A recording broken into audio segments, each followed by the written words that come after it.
பாரு, எல்லாமே எனக்கு ஒண்ணுதான். ரித்திகாவை கல்யாணம் பண்ணி கொடுக்கறதுக்கு முன்னாடி நம்ம குடும்பத்துக்கு ஊர்ல என்ன மரியாதை கிடைச்சிட்டு இருந்ததுன்னு மறந்துட்டியா? உனக்கும் உங்க அம்மாவுக்கும் நாங்க என்னடி பாவம் செஞ்சோம்? எங்களை எதுக்கு இப்படி இம்சை பண்றீங்க? நான் சொல்றது கொஞ்சம் கேளுங்க. நமக்குள்ள எதுவா இருந்தாலும் நம்ம அப்புறம் பேசிக்கலாம். இப்ப அந்த வர்மாவால நம்ம குடும்பத்துக்கு எதுவும் பிரச்சனை வந்துட கூடாதுன்னு தான் போலீஸ பாதுகாப்பு கொடுக்க சொல்லிருக்கேன்.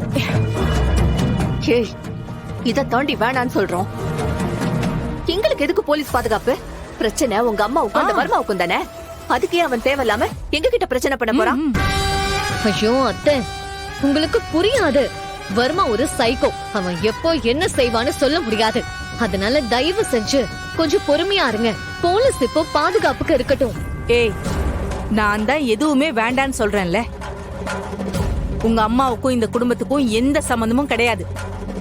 அப்ப சரி, நீங்க எப்படியோ போய் தொலைங்க. எனக்கு என்ன வந்துச்சு? அந்த வர்மா வந்து உங்களை கண்டன் துண்டமா வெட்டி போடட்டும்.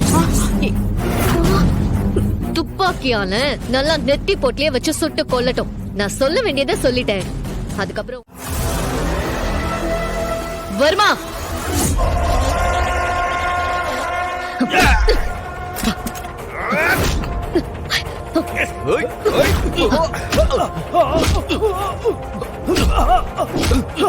ஜான் அவனை பாத்துக்கோ.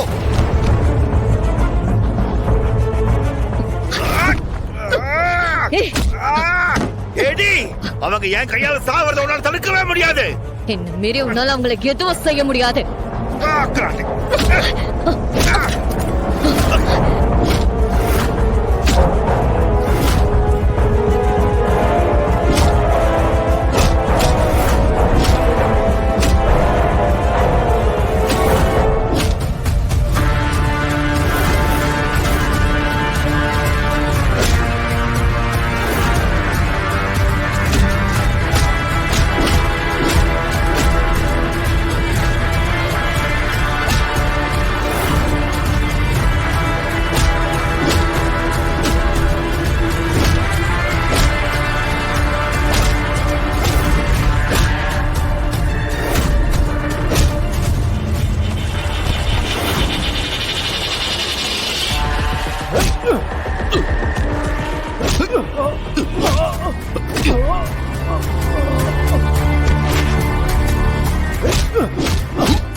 ஏய்,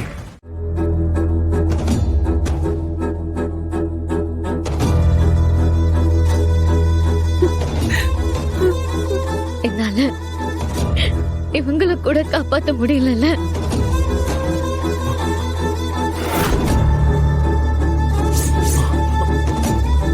ஏடி,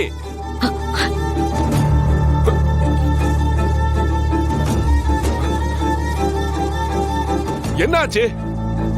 கேக்குறேன், எல்லாம் சொல்லுங்க. எப்படி நடந்துச்சு? வர்மா தான் சார். வர்மா ஷூட் பண்ணும்போது நீங்க என்ன பண்ணிட்டு இருந்தீங்க? வேடிக்கை பார்த்துட்டு இருந்தீங்களா?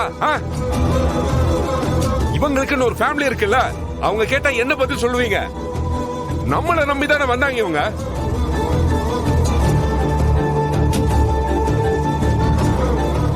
இப்போ வர்மாவை தப்பிக்க விட்டுட்டீங்களா? இல்ல, இதுக்கு மேலயும் என்னால பொறுமையா இருக்க முடியாது. இந்த ஆபரேஷன் ஆரம்பிச்சு எத்தனை மாசம் ஆகுது? திரும்ப திரும்ப எங்க ஆரம்பிச்சோமோ அதே இடத்துல வந்து நிக்கிறோம். சிவா சார், அன்னைக்கு என்னமோ சொன்னீங்க, நான் டியூட்டில ரொம்ப சின்சியரா இருப்பேன்னு. இப்ப என்னாச்சு பாத்தீங்கல்ல? ஏன் சிவா, இன்னும் கபிலனை கூட உங்களால அரெஸ்ட் பண்ண முடியல? அரெஸ்ட் பண்ண முடியலையா? இல்ல நீங்க அரெஸ்ட் பண்ணலையா? என்ன சிவா, தம்பி பாசம் தடுக்குதா? அதனாலதான் கபிலனை அரெஸ்ட் பண்ணலையா? No sir. அது வந்து சிவா, சும்மா ரீசன் சொல்லிட்டு இருக்காதீங்க. அந்த வர்மாவை இன்னும் அரெஸ்ட் பண்ணலன்னு டிபார்ட்மெண்ட்ல பிரஷர் மேல பிரஷர் எனக்கு கொடுத்துட்டு இருக்காங்க. இப்போ இந்த இன்சிடென்ட் வேற. இதுக்கும் சேர்த்து நான் தான் பதில் சொல்லி ஆகணும். ஏற்கனவே டிபார்ட்மெண்ட்க்கு அந்த அர்ச்சனாவால செம டென்ஷன். இப்போ அந்த வர்மாவை வேற மிஸ் பண்ணிட்டீங்க. என்ன சொல்ல போறாங்கன்னு தெரியல. சிவா, ஏடே, நீங்க ரெண்டு பேரும் என்ன பண்ணுவீங்க ஏது பண்ணுவீங்கன்னு தெரியாது. எவ்வளவு சீக்கிரம் முடியுமோ அவ்வளவு சீக்கிரம் அந்த வர்மாவை கண்டுபிடிக்கணும். ஓகே? Yes sir. இவங்க ஃபேமிலிக்கு சொல்லிடுங்க.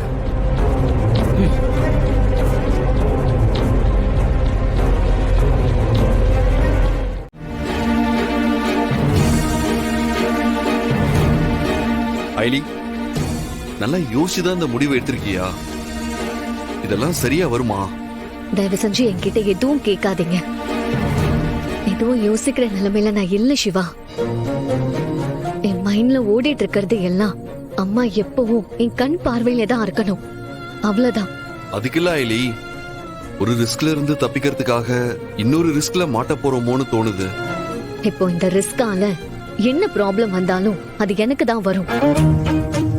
எனக்கு என்ன ஆனாலும் பரவாயில்ல, அத பத்தி நான் கவலைப்படல.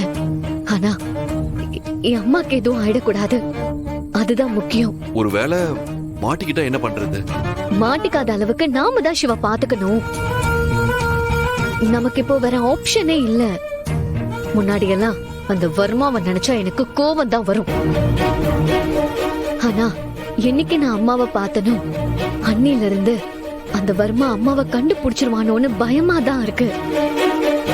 சரி, இதெல்லாம் எத்தனை நாளைக்கு? தெரியல.